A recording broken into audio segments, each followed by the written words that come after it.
हालात की यदि बात करें तो सबसे बड़ी बात तो ये है कि जो यहाँ चुने हुए जनप्रतिनिधि हैं लगभग 1 साल से बुराड़ी क्षेत्र पर किसी प्रकार का गौर नहीं कर रहे हैं, बल्कि देखने को ये मिल रहा है कि आए दिन कोई न कोई कॉलोनी पर बुलडोजर फिरता है। अब इससे बचाने के लिए 2-3 लोग जनप्रतिनिधि के रूप में होते हैं, सांसद होते हैं, विधायक होते हैं, पार्षद होते हैं। सांसद जी जब से जीत के गए, मेरे ख्याल से इस कॉलोनी में इस प्रकार के कार्यों से उनका कोई लेना देना नहीं। रही बात विधायक संजीव झा जी, तो विधायक संजीव झा जी भी मेरे ख्याल से जो बात चुनाव में की गई थी कि जहां झुग्गी है उसको तोड़ने नहीं देंगे और बल्कि वहीं मकान बना के देंगे, ऐसा कुछ देखने को नहीं मिला। आप देख सकते हैं कि कभी पिंकी चौधरी कॉलोनी में कॉलोनी टूटती है तो कभी सत्य विहार में, कभी अजीत विहार में, कभी बुराड़ी गढ़ी में, मतलब कुल मिला के बुराड़ी विधानसभा क्षेत्र के भिन्न भिन्न अनाधिकृत कॉलोनियों में टूटना आज भी जारी है। परसों भी टूटा है, मेरे ख्याल से आज भी कहीं न कहीं बुलडोजर चला है सत्य विहार के आसपास। रही बात यहाँ के निगम पार्षद जी को तो सब पता है कि कैसे बनता है, कैसे टूट रहा है, लेकिन क्या करें बेचारे, वो तो अपने आप में ही परेशान हैं। परसों की घटना है जी, कुछ लोगों ने बताया कि वो जीने से अपने घर में फिसल के गिर गए फोन से बात करते हुए। आधे घंटे के बाद सुनने को मिला व्हाट्सएप के माध्यम से, एक आकाश न्यूज वाले हैं, इस समय न्यूज वाले लोग भी बड़े तेजी से दौड़ रहे हैं इन सब मामलों में। बिना पहले होता था क्या कि न्यूज के लोग एंटी चेकिंग करते थे, जब कोई बात सुनने को मिली है तो वहां जाकर के उसका जायजा लेते थे, लेकिन आजकल कुछ सुन लिए और जो सुन लिए वो आगे बढ़ा दिए। न्यूज का भी यही काम चल रहा है। हम तो चाहेंगे कि न्यूज वाले आज जिस प्रकार से कर रहे हैं इसको सुधार करें और जनता को सही बातें बताएं। पता चला कि सत्य विहार में वो छत से उन्होंने बता दिया कि छत से गिर गए। छत से गिरने के बाद आदमी का हाथ पैर टूट जाता है, लेकिन उनका नहीं टूटा। मोबाइल से बात करते हुए छत से गिरे, मोबाइल टूट जाना चाहिए, लेकिन वही मोबाइल आज भी काम कर रहा है। वो मोबाइल कौन सी कंपनी का था कि छत से गिरने के बाद भी मोबाइल भी नहीं टूटा, उनके भी हाथ पैर नहीं टूटे, कुछ उनके साथ ऐसी दुर्घटना नहीं हुई। तो फिर हमें तो यही लगता है कि छत से नहीं गिरे, वो कुर्सी पर बैठे बैठे गिर गए होंगे। और ये बाद में पता भी चला संजीव चौरसिया जी के माध्यम से, जो भारतीय जनता पार्टी के कर्मठ कार्यकर्ता सिपाही कहे जाते हैं, उनके माध्यम से पता चला कि हाँ, कुर्सी पर बैठ करके फोन से बात कर रहे थे और वहीं से लुढ़क गए थे। तो चलिए, कुर्सी पर से गिरेगा आदमी तो हाथ पैर तो नहीं टूटेगा, मोबाइल नहीं टूटेगा, ये तो मानने लायक बात संजीव चौरसिया जी की थी। लेकिन फोर्टिज हॉस्पिटल में पार्षद जी भर्ती हैं और वहां से जो रिपोर्ट आई वो आई कि उनके सर में पुरानी गांठ है, उसका ऑपरेशन कराने गए हुए हैं। अब इस सारी चीजों को यदि एक साथ जोड़ के देखा जाए तो लगता है कि बुलडोजर जो सत्य विहार के आसपास, बुराड़ी अजीत विहार बुराड़ी गढ़ी के आसपास चला, तो भर्ती हो जाने से उसका जो है उनको एक प्रकार से जो है उसका किसी प्रकार का दोषारोपण उनको नहीं मिलेगा, चूंकि वो तो भर्ती है, उनकी तबीयत खराब है। अब जो मिलेगा वो विधायक को मिलेगा और मिलना भी चाहिए भाई। जनप्रतिनिधि के बगैर तो मेरे ख्याल से बुलडोजर नहीं चलते हैं। कई लोगों को जानकारी तो होती है और इन लोगों को रोकना भी चाहिए, क्योंकि जनता को यही लोग बसाते हैं और यही उजाड़ेंगे। तो यही कहा जाएगा कि जब माल लेना था तो लोगों ने बसा दिया और जब माल मिल गया तो लोगों ने उजाड़ दिया। अब जहां तक मेरा अपना मानना है कि घर से वो गिरे नहीं और खबर पहुंच गई, तो इसका मतलब झूठी खबर पहुंचाई गई लोगों के बीच में। तो क्यों पहुंचाई गई, क्या कारण था? जीने से तो नहीं गिरा उन्होंने, लेकिन जबकि उनके पंडित जी, उनके जो पूजा करते हैं पंडित जी ब्रजेश दीक्षित जी, उन्होंने बताया घर से गिरे। अब उनको भी कोई बताया होगा, हमने पूछा भी तो बोले नहीं, उनके परिवार के लोगों ने बताया है। तो इसका मतलब परिवार के लोग भी उस झूठ में शामिल हैं। संजीव चौरसिया जी बताए कि कुर्सी से गिरे, मेरे को खूब पता है, मैं वहीं था। और दैनिक जागरण जैसा सम्मानित अखबार छापता है कि छत से गिरे। अब क्या अखबार वालों को मिला हुआ है, मेरे समझ में नहीं आता कि खबर को कुछ भी छाप देते हैं। आकाश न्यूज ने तुरंत व्हाट्सएप करके फैला दिया कि छत से गिरे।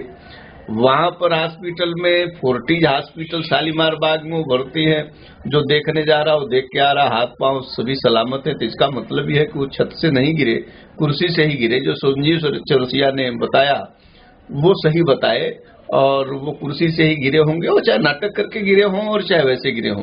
लेकिन मेरा ये मानना है कि वो भर्ती है फोर्टिज में, और फोर्टिज में आईसीयू में गए और फिर आ गए वार्ड में, आईसीयू में गए और फिर वार्ड में आ गए। लेकिन सीटी स्कैन नहीं हुआ, एमआरआई नहीं हुई, एक्सरे नहीं हुआ। तो किसी भी एक्सीडेंटल आदमी का फर्स्ट एड सबसे पहले डॉक्टर यही करता है कि पट्टी पुट्टी करने के बाद तुरंत उसका सीटी स्कैन कराता है, एक्सरे कराता है, एमआरआई कराता है कि कहीं कोई अंदर चोट तो नहीं है।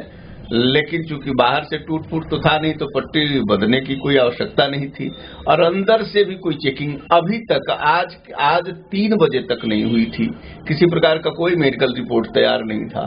तो वहां भी साजिश लगता है कि कोई व्यक्ति एक्सीडेंट से गया है और 2 दिन हो गया, लेकिन उसका एमआरआई नहीं हो रही है, उसका एक्सरे नहीं हो रहा, उसका सीटी स्कैन नहीं हो रहा। तो आखिर वो बीमारी कौन सी है? तो बात यही पक्की होती है कि बीमारी कोई एक्सीडेंटल कुछ भी नहीं था। वो सर में जो पुराना गांठ है उनके, उसी का ऑपरेशन कराने गए। जनता में बिगड़ती साख को बनाने का ये बहाना हो गया कि वो गिर गए, और उसी साख को बचाने के लिए, उसी साख को बचाए रखने के लिए, बनाने के लिए वो भर्ती हैं फोर्टिज हॉस्पिटल में। कहीं कोई कुछ हुआ नहीं है। और ड्रामा तो पहले भी करते आए हैं। बहुत सारे लोग हैं जिनके सामने उन्होंने ड्रामा किया। जब पार्षद वो नए नए बने थे, तो उसी समय लगभग 1.5 महीने बाद उन्होंने एक ड्रामा कर दिया कि जमुना पर सवेरे भाग गए। ऐसा सुनने में मिला। हमें 2:30 बजे जब सूचना मिली तो मैं बोला, नहीं भाई, ऐसा कोई अपनी घरवाली को बता के नहीं जाएगा। लोग बताए कि घरवाली को बता के गए हैं कि मैं आत्महत्या करने जा रहा हूँ। तो हमने बोला कि कोई घरवाली को बता के आत्महत्या करने नहीं जाएगा। कौन ऐसा आदमी होगा कि बताएगा अपनी घरवाली से और घरवाली कहेगी जाओ आत्महत्या कर लो? ऐसा तो कोई हो नहीं सकता। मैंने समझाने का प्रयास किया, लोग नहीं माने। हम जैसे आए वैसे आए। मैंने उनसे पूछा, उन्होंने बताया ऐसी ऐसी बात है। तो कुल मिला के ये है कि ड्रामा तो शुरू से वो करते आ रहे हैं, और ड्रामा उनके मतलब सोच में ही ड्रामा है। गंवार हैं बेचारे, नहीं समझदार हैं। वो सोचते हैं कि शायद गिर गए, चलो जी उनको देखा हो। तो जो लोग उनको मान लीजिए कि अभी निगलेक्ट कर रहे तो देखने गए, तो थोड़ा बहुत तो सिंपैथी बन जाती है। इन ड्रामों से यही सब होता है। लेकिन ये है कि जिस दिन वो जान जाएंगे कि ड्रामा था, तो आज इतनी सिंपैथी मिल रही, कल उतना ही नफरत भी मिलेगा। इसमें कोई संशय नहीं है। सोना चांदी जाते हैं दिखाने, तो सोनार पार्क अपनी पारखी ने उससे नजर से उसको बता देता है कि असली है नकली है। अब जिसको चोट लगा वो हॉस्पिटल में है, और फोर्टिज बहुत बढ़िया हॉस्पिटल है। अच्छे लोग वहां पहुंचते हैं, अच्छे डॉक्टर्स हैं, अच्छी जानकारी है उन लोगों को। अब वहीं से पता चल जाएगा ये ड्रामा था, कितना बड़ा ड्रामा था, कैसा ड्रामा था। अब ये तो नहीं पता चलेगा क्यों ड्रामा था, लेकिन बाकी सब कुछ पता चल जाएगा कि ये कितना बड़ा ड्रामा था और कब तक ये ड्रामा चलेगा। सब वहां से पता चल जाएगा। 1-2 दिन में ही पता चल जाएगा, ज्यादा इंतजार करने की आवश्यकता नहीं है। और जब वो निगम पार्षद पहली बार बने थे, मैं तो चाहूंगा आप इसे दिखाएं, हमारी बात को क्षेत्र की जनता भी देखे और इसको जाने कि सही बात है या गलत बात है। जिस समय वो पार्षद बने थे, उनके पास खाने के लाले थे, और पार्षद बनने के ठीक 3 साल बाद उनके पास कई हजार गज जगह कहां से आ गई, कई मकानें कहां से आ गई। तो ये सब बड़ी सीधी सी बात है। पार्षद को कोई तनख्वाह मिलती नहीं है, तो उनको पार्षद को तनख्वाह नहीं मिलती, उनका कोई बालक कमाने लायक नहीं है, उनकी पत्नी गृहिणी हैं, घर में रहती हैं, वो कमाती नहीं है। तो पैसे आखिर कहां से आए? पैसे ऐसे ही आए होंगे, फ्लैटों से आए होंगे, जमीनों से आए होंगे। जो लोग कॉलोनी काटे होंगे वो दिए होंगे, जो लोग फ्लैट बनाए होंगे वो दिए होंगे। पैसे यहीं से आए होंगे। बजट में तो इतना करोड़ों रुपया का तो कई करोड़ों का तो है नहीं कि साल में कई 10-20 करोड़ मिलता है और उसमें सारा वो खा जाएंगे। ज्यादा ज्यादा साल में 1 करोड़ मिलता होगा, 50 लाख खा जाएंगे, 60 लाख खा जाएंगे। तो उससे तो कई करोड़ नहीं बन सकता है। मान लीजिए 10 साल के पीरियड में 10 करोड़ में साल का 1 करोड़ मिलेगा तो 10 करोड़ होगा, 10 करोड़ में 5 करोड़ खा जाएंगे तो 50 करोड़ तो नहीं बन सकता है। 50 करोड़ लोग बताते हैं उनके पास 50 करोड़, 60 करोड़, 70 करोड़ रुपया की लगभग संपत्ति हो चुकी है। ये सब पैसे अनर्गल हैं, ये जायज पैसे नहीं है। कितना खा जाएंगे? 50 लाख खा जाएंगे, 60 लाख खा जाएंगे हर साल, 70 लाख खा जाएंगे। अरे बिल बनाने के लिए यदि कुछ नहीं करेंगे तब भी तो ठेकेदार से बिल बनवाएंगे तो भी तो पैसा लेगा ना भाई, वो टैक्स देता है। जेई यही लेंगे, ऐसे तो अकेला कोई नेता खा नहीं सकता। बिना जेई यही एक्सीएन डीसी और इनसे मिले चेयरमैन से, बिना इन से मिले तो पैसा कोई अकेला नहीं खा सकता है। ये मानना है कि आधा खाएंगे तो आधा वो सब खा जाएंगे। तो मान लीजिए 10 करोड़ मिलता है, 1 पैसे का कोई काम नहीं करेगा तो 5 करोड़ खा लेगा। 5 करोड़ तो उसे बांटना ही पड़ेगा। तो होते हैं, सभी लोग कहीं भी गलत नहीं होते। सरकारी नौकरी में हो सभी लोग कहीं गलत नहीं होते, कुछ लोग गलत होते हैं जो सबको बदनाम किए रहते हैं। और मेरे ख्याल से अब 2012 में ये पार्षद यहाँ से जीते हैं, जनता ने बड़ी आशा से जिताया होगा। भाई जनता ने वोट दिया तो आशा से ही दिया होगा। लेकिन 2012 से जो है जीते हैं, तो आप देख लीजिए 12, 13, 14 और 15, 4 साल गुजर गए, 4 गली नहीं बनी, चार कहीं काम नहीं हुए, तो आखिर पैसे गए कहाँ? क्योंकि एमसीडी का तो ये बड़ा सीधा सीधा वो है, नेचर है कि आज इस साल का पैसा यदि आप नहीं लगाए तो वापिस चला जाएगा। तो या तो एमसीडी बताएगी, कोई न कोई आरटीआई लगा देगा कि एमसीडी बताएगी 4 साल के पैसे जो है वापिस गए, या 4 साल के पैसे लगे तो कहाँ लगे?